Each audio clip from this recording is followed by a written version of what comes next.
2022 F1 season is about to be over with one race left. The calendar for 2023 has now been out for about 2 to 3 months or so. I made a tier list of all the races we have in 2023, including China, even though China probably won't be on the list. I'm including all 24 of them. Let's see how I rank them. We're going to start off with the D tier.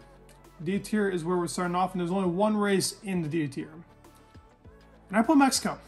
I think that the Mexico GP is, at least 2022 has proved that this track just isn't good for racing.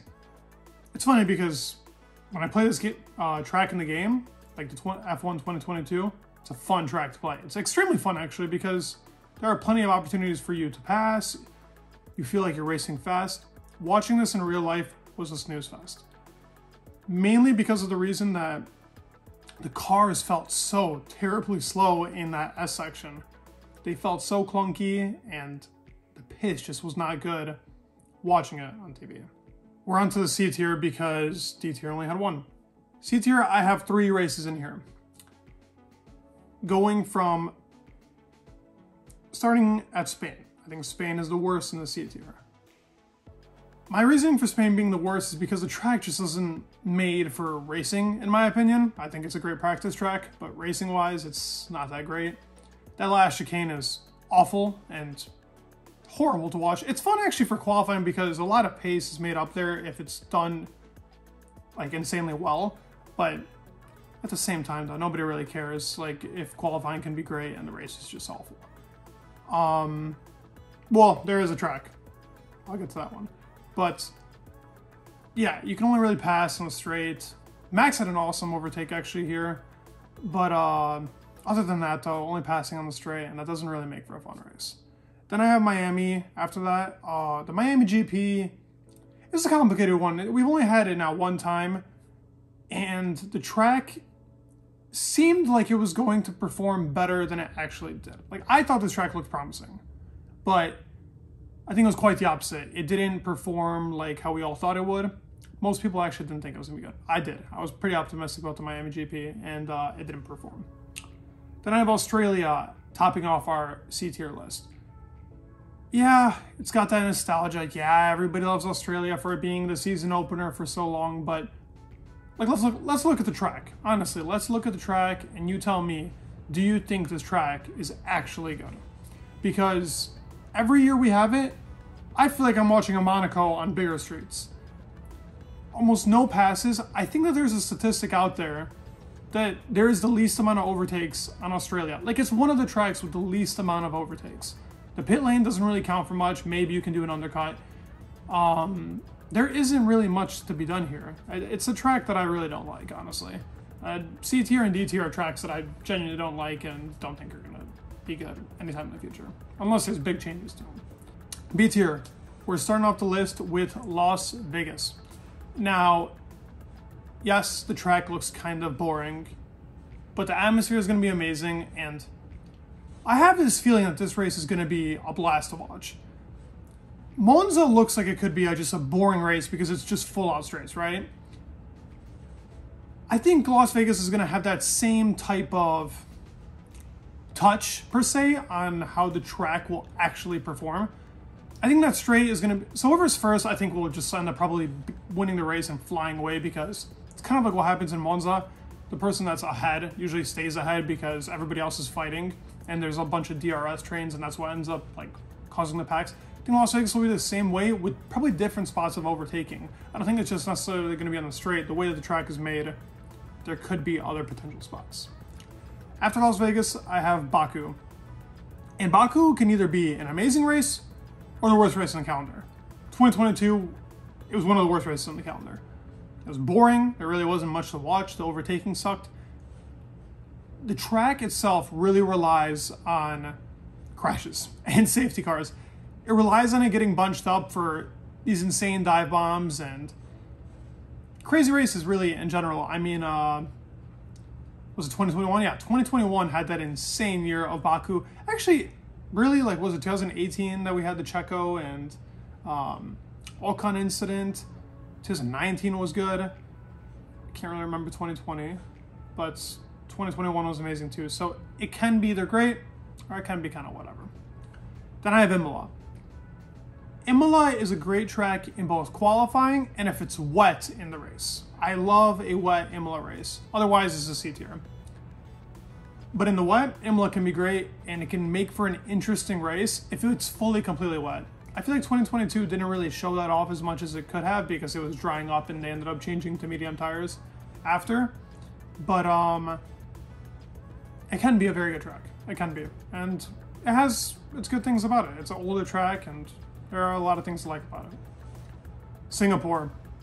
Now, Singapore. This one is tricky because I think qualifying here is amazing to watch and the actual way that it's raced around Singapore makes it for a fun time. It's during the night. It can be rainy. It could be completely dry. It's always an interesting track. Like 2022, in my opinion, Singapore was a decent race. A lot of people didn't really like the race. I thought it was pretty decent. I thought it made for like a pretty interesting race considering how careful everybody had to be. There were so many incidents just because it's a hard track to drive and it requires a lot of strength to really go around the track and to compete. So I don't know. I liked Singapore. I don't think it's too bad. Okay, we have Hungary after. Hungary is a great track. Honestly, I like it a lot. I know a lot of people call it the second Monaco, and I don't agree. I actually think that this track provides more overtaking than something like Australia and Spain. It is tighter, and the only place you can overtake is the straight because, well, you could overtake going into, I can't remember the corner name, but it's one of the last corners that you go into before going into the straight after finishing a lap. So, it's the straight right before you go into that chicane, going around, whatever, you guys get it. You can overtake there rarely, but usually on the straight. But it requires a lot of skill, and it's not an easy track. I think that's what I like about it. The actual track layout itself is fun to watch, and it always somehow performs. 2021 was insane. 2022 had that insane Max Verstappen win, so it always performs. And for that, you gotta love the track. Okay, Bahrain. Now, this might shock a lot of people, but if it wasn't for Max and Charles this season, this track is kind of whatever. It can provide good racing. It does have some overtaking zones, and it can be fun. But Charles and Max, for me, made this race extremely good in comparison to a decent track. And I think it's a decent track. B tracks are like all the tracks that can perform sometimes, can horribly not perform sometimes too. So, not bad. It's not bad. It's a good beginner. I like it being the season opener, and I'm glad it stays there. At B, finishing off B actually, is Qatar. And I know we only have 2021 to go off of, but 2021 was insane, and I actually expect 2023 to be an awesome race. An awesome, awesome race.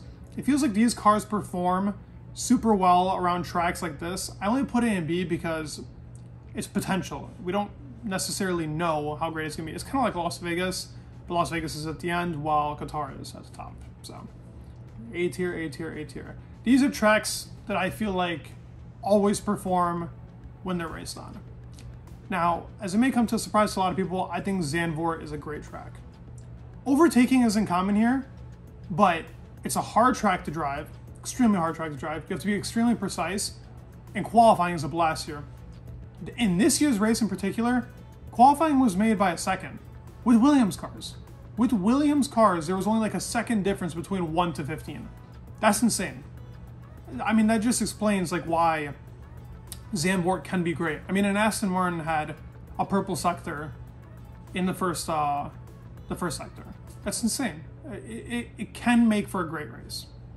Now, I also have Monaco in here, and probably a lot of people will disagree with me, but watching qualifying in Monaco is like nothing else. The race isn't great. I know this, and I think that most people know this, but qualifying is such a beauty to see because this is genuinely the limit I think that most drivers can go to. And only the drivers that really don't crack under pressure can perform here. This is where you see Gasly have awesome performances. This is where you see Vettel have awesome performances. This is where you see Checo have awesome performances. It's really those street racing monsters. Okay, after that I have Abu Dhabi. And now that Abu Dhabi has that change with the track, with a couple of changes they added like a couple of years ago or whatever it was, it's a lot better of a track. has a lot better racing now. And I think it's fun. There's a couple of zones you can overtake in. You can go for some ambitious overtakes here too. It's a nice track. It's an awesome season ender. I prefer Brazil, but I do like Abu Dhabi. China. China's great. China's great, really. I mean, there's not really much to say for China. It does the job. It had that awesome overtake that Vettel had. That awesome Ricciardo victory. It's had a lot of great races, really. It also always has like that insane first lap because of it being like a loop. So you end up getting something like the Kvyat torpedo and certain stuff like that. You get like these like awesome moments at China, and for that you gotta love the track. After China, I have a track that I feel like kind of is on that same level is Saudi Arabia, Jeddah. I feel like this street track, which doesn't even really perform like a street track in my opinion, is one of the best on the grid when it comes to street tracks. It kind of gives you everything you want. It has super high speeds, overtaking, good zones to overtake in, awesome fights that can happen. It has a first sector that's really tricky, but if you get that down, your whole lap is made by the first sector, really. So, I don't know. It has everything that I would really want in a racetrack if it's a street track. In my opinion, it is one of the top dogs in street tracks. Now, I put Monza up in A, mainly because of its history. It's an amazing track. It has like these insane performances like Gasly winning Monza, or Ricciardo winning Monza, or Charles Leclerc winning Monza that other year ago. It has these like performances that you just wouldn't expect to happen, and that's kind of like what puts Monza so high up at an A tier. Now, the street track that I do think is the best is Canada.